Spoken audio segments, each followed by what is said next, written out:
la présence de Dieu, c'est Dieu lui-même. La présence de Dieu, c'est la voix de Dieu.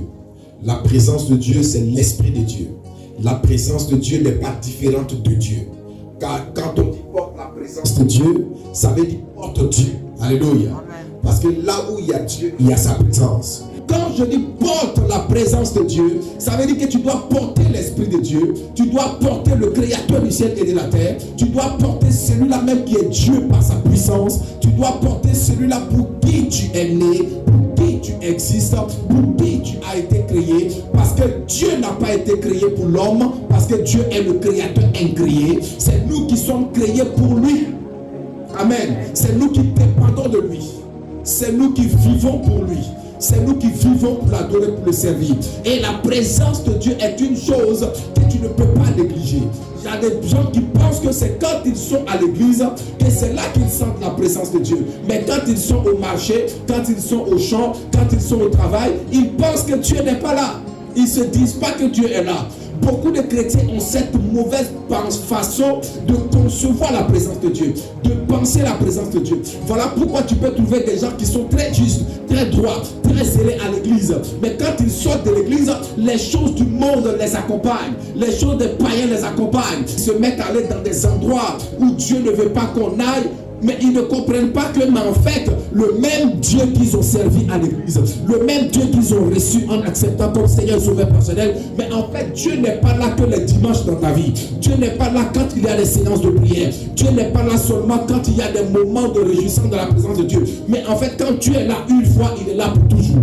Je priais le Père, selon Jean 14. Il dit, il vous enverra le consolateur et il demeurera avec vous jusqu'à la fin du monde. Donc, la présence de Dieu est équivaut à l'Esprit de Dieu, est équivaut à la volonté de Dieu. Lorsqu'elle est avec toi, elle est avec toi pour l'éternité. Elle n'est pas là seulement avec toi quand tu es là dimanche à l'église. Elle n'est pas là seulement quand tu es à genoux en prière. Elle n'est pas là seulement quand vous êtes dans les réunions de prière. Elle n'est pas là seulement quand tu prêches l'évangile. Elle n'est pas là seulement quand tu es en évangélisation. En dehors de l'évangélisation, en dehors de la prière, en dehors des moments de jeûne, l'Esprit de Dieu, la présence de Dieu est toujours là avec toi. Elle évolue avec toi. Elle marche avec toi. Elle continue avec toi. Parce que sa parole dit qu'elle est avec toi pour l'éternité. Donc ça veut dire que quand Dieu te donne son esprit, sa présence tu la portes. Sa présence tu la gardes. Sa présence tu la contiens. Mais comment est-ce que tu gères la présence de Dieu? Comment est-ce que tu travailles avec la présence de Dieu? C'est important de le savoir. Si j'appelle ma fille Miguel, je dis viens, on va marcher ensemble. On est en train de marcher, on est ensemble. Et si, imaginons qu'on est en train de faire une longue distance. Amen. Et dans la longue distance, on va causer, on va parler, on va échanger. On va parler de tout et de rien, dans le but quand même de pouvoir faire la conversation. Mais imaginons on marche pendant des heures, 1 heure, 2 heures, 3 heures. On ne parle pas, on ne se regarde pas, on ne dit rien. À un moment donné, ça va être bizarre. Quand Dieu te donne son esprit, mais en fait l'esprit de Dieu avec toi pour une fusion. L'esprit de Dieu avec toi pour un échange.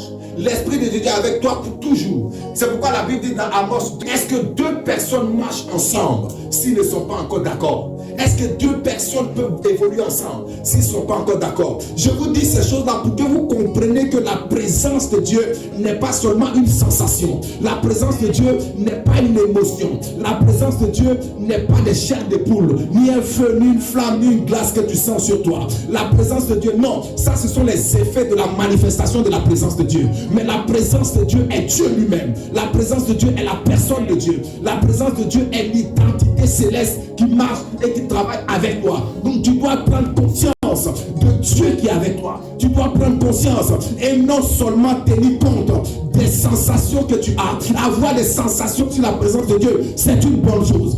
C'est ce qu'on appelle la manifestation de l'onction. Mais l'onction en lui-même, c'est l'Esprit de Dieu, c'est la présence de Dieu. Donc tu ne peux pas considérer seulement la sensation que celui qui donne la sensation.